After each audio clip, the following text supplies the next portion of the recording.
G'day, welcome to episode 48 of my Road to Pop reward series. So today I had a decent day, I guess. I did actually make my Death Lotus chaps, so that's pretty cool. I haven't actually used them anywhere at all, because like I was saying last episode, I have no reason to use them whatsoever at this stage. But I'm assuming there will be a dungeon or something coming up soon for a Slayer dungeon, so I've actually got plus 90 Slayer now, so I should actually be able to do that hopefully and maybe get the new item. But so the voyages I started off with, I got the assassin. I was going to do the storyline, but then I did think I should do the scroll, because I'm going to be pretty close to getting the plate soon, because I am on 66 plate at the moment. So I need 100 to get the chest piece, but that's not too far away. That's only 34 plate away, and I actually did send a 5 plate off overnight, and I can get it really quickly once I get the trio story missions. So yeah, I did actually get steel from the black market today, so that was awesome. And I did actually upgrade the speed rudder on my boats. That's another 600 speed, I think it was.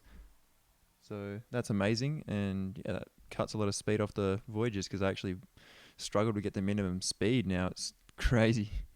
So what I was saying earlier about the new 90 stuff, like use the Death Lotus, I think they were talking about bringing out the ranged Slayer dungeon out soon, and I'm assuming that's going to be at least 90 Slayer to enter, maybe 95. And with that, I'm really hoping that it's got they need to really balance the EOC at the moment. It's basically back to MeleeScape or DragorScape now, but it was MeleeScape before the EOC came out, or it was basically GanoScape and MeleeScape, pretty much. So I'm assuming they're probably going to bring out a level 90 ranged weaponry, which would be pretty cool.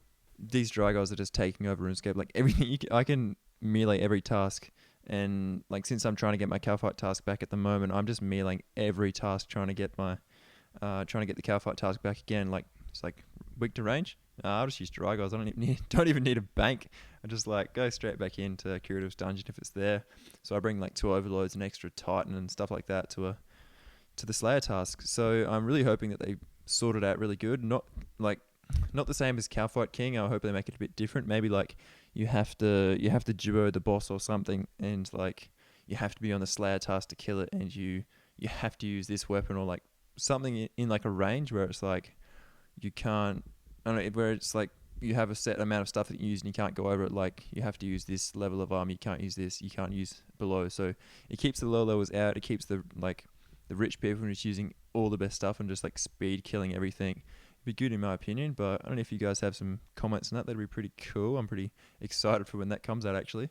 So there was in the patch notes, I did do a video today about that, and it's basically players can no longer guaranteed a player-owned port random event reward if they have the maximum amount of the certain type already. So yeah, like you see here, I already had the speed one, I think it was the speed one and the captain reroll, so I didn't get them, but I did get an adventurer reroll in there, so I was pretty happy I got one in there that didn't take me over the max. So I am going to start using my boosts and stuff again, so I guess that's good. I don't mind. I'm in the last region, so I don't actually need adventurers. Well, I do, but it's not too bad. So here is basically me making my superior Death Lotus chaps, and I didn't get as big a XP drops as I did when I made my tattooed legs. So that's odd. I reckon that definitely has to be a bug then to get 126k smithing XP, but only I think it was 26k crafting XP. So yeah, it's an awesome bug. Everyone go abuse that, make 1,000 Tetsu legs, and yeah, they probably won't even notice. They'll just look at it and be like, "Oh my god, they're hacking something." Oh my god, just the with the gold statues update.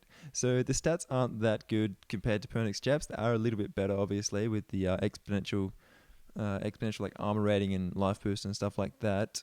But they don't have the offensive bonus, so I will be using my Pernix chaps when I'm trying to do DPS. But I never range anyway, so they're really just bank standing items. They look kind of cool. They're not as bad as what they used to look like. They did used to look like it was basically leather, and these ones look like red d'hide now with studs on them or something. Pretty cool. I don't know, plates maybe, not really studs, but they do look kind of cool. The whole set would probably look a lot better, I guess, than just one, but I'm pretty keen to get the next piece, but I'm definitely going to be going for Tetsu first. So here is me sending off my scroll mission. So yeah, it's one of the scroll missions I sent off. It's a pretty low percent. I did get that before I got the D&D, so I didn't want to use my effects just yet. And same with this one. This is when I used my adventure reroll because it was before the D&D. I wanted to see if I could still get 3 adventure rerolls. And yeah, so I did send the scroll off on that one because I'm more interested in the scroll than the actual plates at the moment. And then I knew I probably would have got this anyway because when you use a joint one, it normally gives you the other ones after that you wouldn't have had. But so I sent that 5 plate off on a pretty good percent.